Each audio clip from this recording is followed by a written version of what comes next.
की मांग बागी विधायक कर रहे थे, उसकी संभावना अब बढ़ गई है।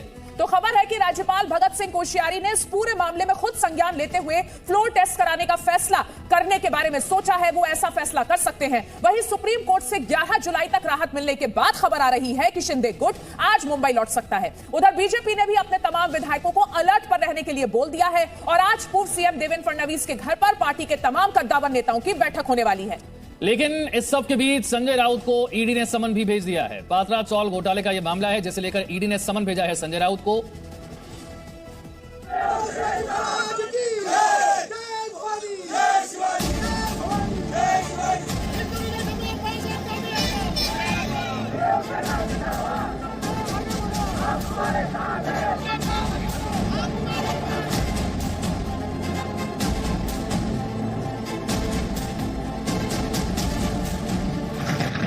महाराष्ट्र में शिवसेना और बागियों के बीच की लड़ाई अब एक अलग मोड़ पर आकर खड़ी हो गई है।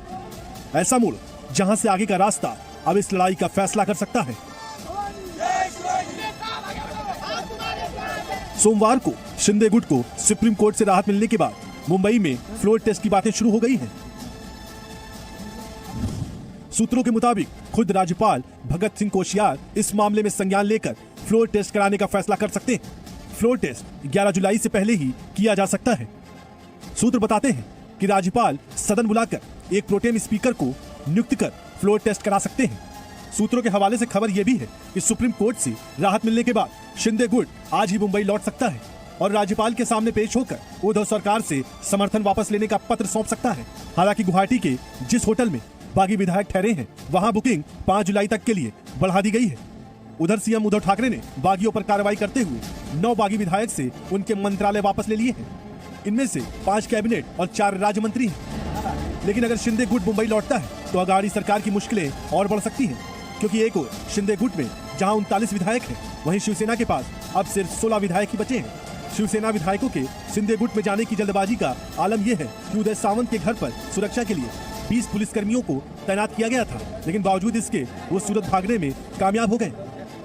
अब इन सब के बीच बीजेपी अपनी अलग रणनीति बनाने में जुट गई है। राज्यपाल के फ्लोर टेस्ट कराने और शिंदे गुट के मुंबई लौटने की खबरों के बीच बीजेपी ने विधायकों को अलर्ट पर रहने के लिए बोल दिया है। विधायकों को कहा गया है किसी भी वक्त मुंबई जाना पड़ सकता है।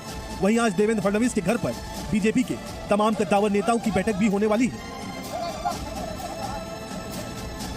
महाराष्ट्र का ये घमासान जो आज फ्लोर टेस्ट तक पहुंच गया है, कुछ दिन पहले ही खत्म हो जाता अगर सीएम उद्धव ठाकरे अपने पद से इस्तीफा दे देते। लेकिन 2 बार उन्होंने इस्तीफा देने का फैसला करने के बाद अपना इरादा बदल लिया। सूत्रों के मुताबिक सीएम उद्धव ठाकरे ने सबसे पहले एकनाथ शिंदे के सूरत जाने के बाद ही इस्तीफा देने का मन बना लिया था, लेकिन अघाड़ी सरकार की एक सबसे बड़े नेता के कहने पर उन्होंने इसे टाल दिया। इसके बाद अगले दिन उद्धव ठाकरे ने फिर मुख्यमंत्री पद से इस्तीफा देने का मन बनाया। इसके लिए उन्होंने आखिरी धन्यवाद देने के लिए सचिवों की मीटिंग भी बुलाई थी, लेकिन फिर अघाड़ी सरकार के उसी सबसे बड़े नेता के समझाने पर उद्धव ठाकरे ने अपना मन बदल लिया। तो क्या उद्धव इस पूरी लड़ाई में पहले ही हथियार डाल चुके थे? और अगर ऐसा है तो किसके कहने पर वो इतने दिन से घमासान कर रहे हैं? पर अघाड़ी सरकार के सामने जो सबसे बड़ा सवाल है वो ये है कि अगर फ्लोर टेस्ट हुआ तो अघाड़ी सरकार अपनी गाड़ी को कैसे बचाएगी? अघाड़ी सरकार के पास विकल्प और समय दोनों ही कम है। ऐसे में उसका बचना किसी चमत्कार से कम नहीं होगा। ब्यूरो रिपोर्ट, जी मीडिया। अब महाराष्ट्र की घमासान का अंत फ्लोर टेस्ट हो सकता है और इसके लिए पार्टियों ने तैयारी भी शुरू कर दी होगी, क्योंकि सदन के फ्लोर पर होने वाले इस टेस्ट में सत्ता पक्ष और विपक्ष फेल नहीं होना चाहते और यही वजह है कि दोनों ओर से पार्टियों ने अपनी ताकत दिखाना शुरू कर दिया है।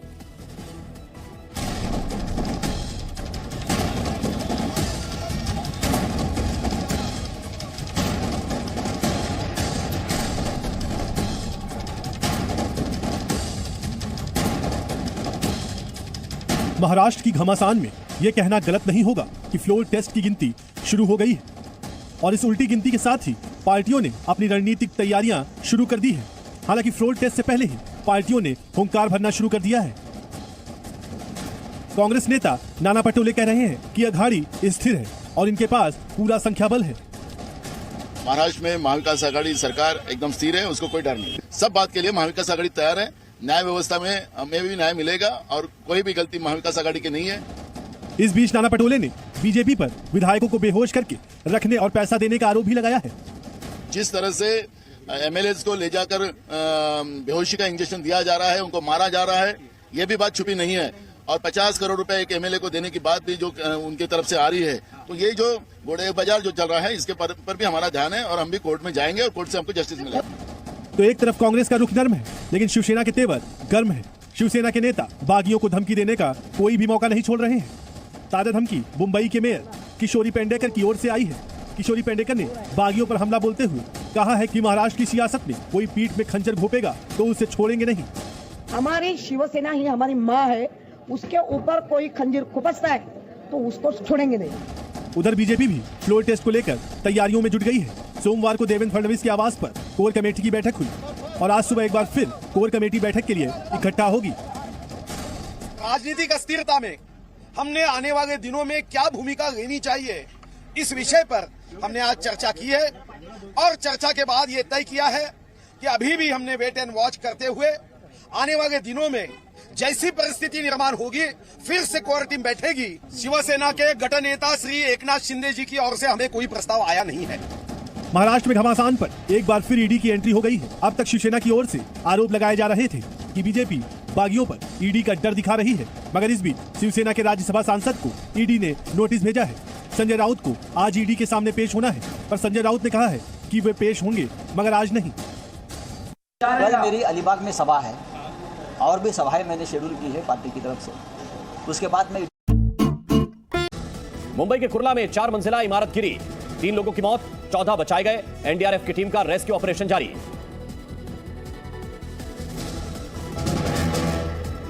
एक दिन की पुलिस रिमांड पर मोहम्मद जुबैर ने खोले कई राज। सूत्रों के मुताबिक 3 महीने में जुबैर के अकाउंट में आए 50 लाख रुपए से ज्यादा।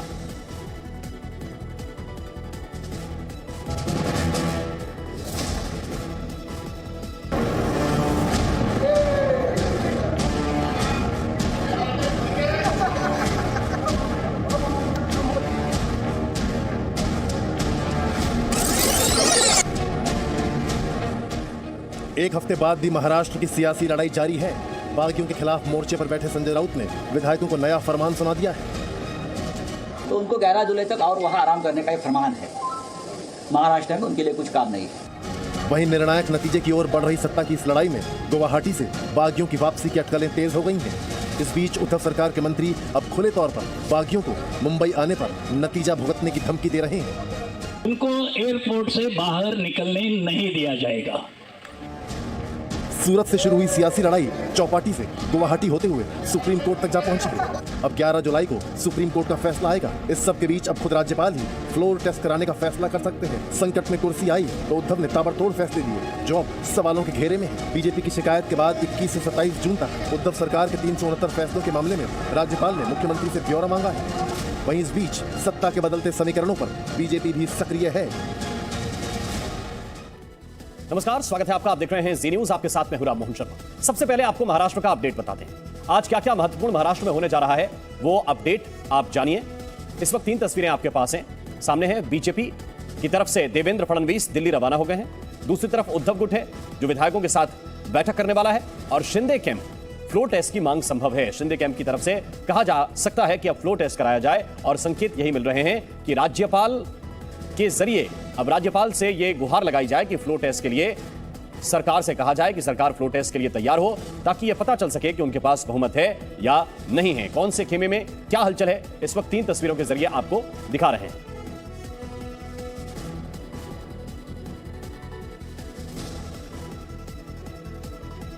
तो कौन से खेमे में किस तरह की हलचल है? सियासी हलचल महाराष्ट्र में दरअसल सियासी घमासान जारी है। 3 ये अपडेट इस वक्त आपके सामने।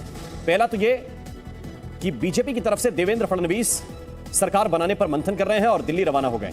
दूसरी तरफ उद्धव ठाकरे जो है वो सरकार बचाने पर मंथन कर रहे हैं और विधायकों के साथ चर्चा कर रहे हैं। तीसरी तरफ है शिंदे गुट, एकनाथ शिंदे का वो गुट जिसे बागियों का गुट कहा जाता है, और वो भी अब फ्लोर टेस्ट की मांग कर सकते हैं, क्योंकि वो भी चाहते हैं कि सरकार बनाई जाए, और हो सकता है बीजेपी के साथ मिलकर वो सरकार बनाए, लेकिन पहले इस सरकार को गिराना होगा, तब नई सरकार का गठन होगा, और इसलिए फ्लोर टेस्ट जरूरी है। एकनाथ शिंदे का जो गुट है वो फ्लोर टेस्ट की मांग कर सकता है।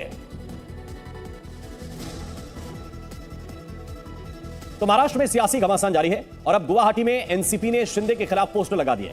वहीं देवेंद्र फडणवीस दिल्ली के लिए रवाना हो गए हैं। इसके अलावा 11 जुलाई से पहले फ्लोर टेस्ट हो सकता है। ये 3 तस्वीरें जरा आप देखिए। एनसीपी ने पोस्टर लगा दिया है और टारगेट पर हैं एकनाथ शिंदे, गद्दार की संज्ञा उनको दी गई है। दूसरी तरफ देवेंद्र फडणवीस आगे की रणनीति बना रहे हैं और दिल्ली पहुंचकर वो अपने आला नेताओं के साथ, पार्टी के वरिष्ठ नेताओं के साथ चर्चा करेंगे कि आगे की रणनीति क्या होनी चाहिए। और 11 जुलाई से पहले यह मुमकिन है कि महाराष्ट्र में फ्लोर टेस्ट भी हो जाए, क्योंकि